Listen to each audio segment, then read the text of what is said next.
A battlefield, two armies, one giant, one shepherd boy. This is the story of David and Goliath, the greatest underdog victory of all time. But was it just luck, or was something far greater at work? Stay with me as we uncover the secret to overcoming the giants in your life. The Israelites stood frozen in terror. For 40 days, the Philistine warrior, a monstrous giant named Goliath, stepped forward, roaring like thunder. "Is there no one brave enough to fight me? Send out your best warrior. If he defeats me, we will be your slaves. But if I win, you will serve us." Goliath wasn't just tall, he was a walking fortress. Nearly 10 feet tall, clad in bronze armor, and wielding a spear so massive it could pierce through iron.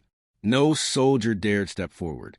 Even King Saul, the mightiest in Israel, stayed silent. Fear gripped the land. Far from the battlefield, a young shepherd named David had no idea that today would change his life forever. Sent by his father to bring food to his brothers in the army, David arrived at the battlefield, and what he saw shook him. Why is everyone so afraid? Who is this Philistine who defies the armies of the living God? His brothers laughed at him. "Go home, shepherd boy. This is no place for children." But David saw something they didn't. This wasn't a battle of strength. This was a battle of faith. Word reached King Saul. A young boy, willing to fight? It sounded ridiculous. But desperate times call for desperate measures. "You're just a boy. Goliath has been a warrior since his youth. You don't stand a chance." "Your Majesty, when I was tending my father's sheep, lions and bears attacked. And with God's help, I struck them down. The same God who saved me from a lion will deliver me from this Philistine. Go, and may the Lord be with you." Saul offered David his royal armor, but the weight was unbearable. David shook his head. He didn't need swords or shields.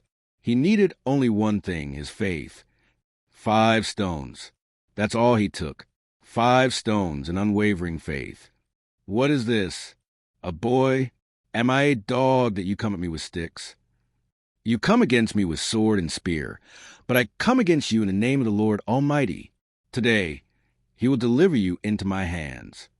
The crowd held its breath. A boy versus a giant. Impossible odds. But David wasn't relying on his own strength.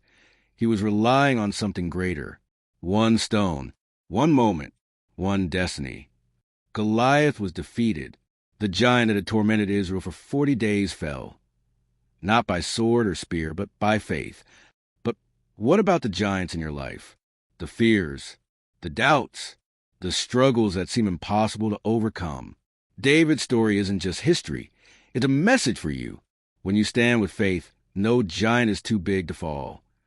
But this was only the beginning of David's journey.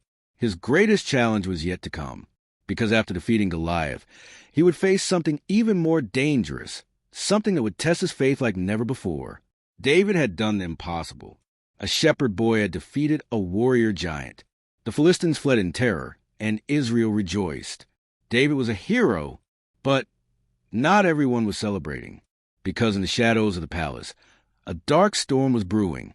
The true battle was about to begin, and this time, David's enemy wasn't a giant, it was a king. King Saul had once been Israel's greatest warrior. But as he watched David bask in the victory, something poisoned his heart, jealousy. Women singing joyfully. Saul has slain his thousands, but David his tens of thousands. Saul's face darkens, his hands clench into fists. Saul muttering, furious, "Tens of thousands? They praise him more than me? What more can he take, my kingdom?" Fear twisted Saul's mind. He had been chosen by God, but now he felt his power slipping away, and in his paranoia, he made a terrible decision. David had no idea that danger lurked so close. He had been brought to the palace, not as a prince, but as a servant, to play music for Saul, and as his fingers danced over strings of his harp, soothing the troubled king, Saul's jealousy turned to rage. He threw it, aimed straight for David's heart. "My king," David had served Saul faithfully, but now Saul wanted him dead, and it would not be the last time. David had no choice. He ran from the palace, from the city, from everything he knew. One day, he was Israel's greatest hero. The next, he was a fugitive. But here's the incredible part. Even in the wilderness, hunted like an animal, David did not lose faith. He could have fought back. He could have taken revenge. But instead, he trusted God's timing. Then, one night, something unthinkable happened. Saul and his men were resting in a cave. And guess who was hiding in the very same cave? David. David's soldier whispering, "Now is your chance. Strike him down and take the throne." David stood over the sleeping king, his enemy, the man who had tried to kill him, the man who had stolen his home, his peace, his life. One strike, and it would all be over. But David did something extraordinary. He took his knife and cut only a piece of Saul's robe. Then he stepped back. David, holding up the cloth, "My king, I could have taken your life, but I will not lay a hand on the Lord's anointed. Let God judge between us." Saul's face softens, his eyes fill with regret. He whispered, "You are more righteous than I. You will be king." For a moment, Saul's jealousy faded, but only for a moment, because darkness cannot surrender easily, and Saul's heart was far from finished with its schemes. Time passed. Saul's rage returned, and this time it led him to his doom. In a brutal battle against the Philistines, Saul and his sons fell. The mighty king of Israel was no more, and at last David's time had come. After years of suffering, after being betrayed, hunted, and tested, David was crowned king. The shepherd boy who faced Goliath was now ruler over all Israel. But this wasn't just a victory for David. It was a message for you. There will be times when you face giants, when the world turns against you, when you feel lost in the wilderness. But David's story proves one thing. If you stay faithful, if you trust God's plan, you will overcome. Your greatest trials are preparing you for your greatest victory. So I ask you, what giant are you facing today? What battles feel impossible? Remember this: God is with you, and with him, no giant can stand.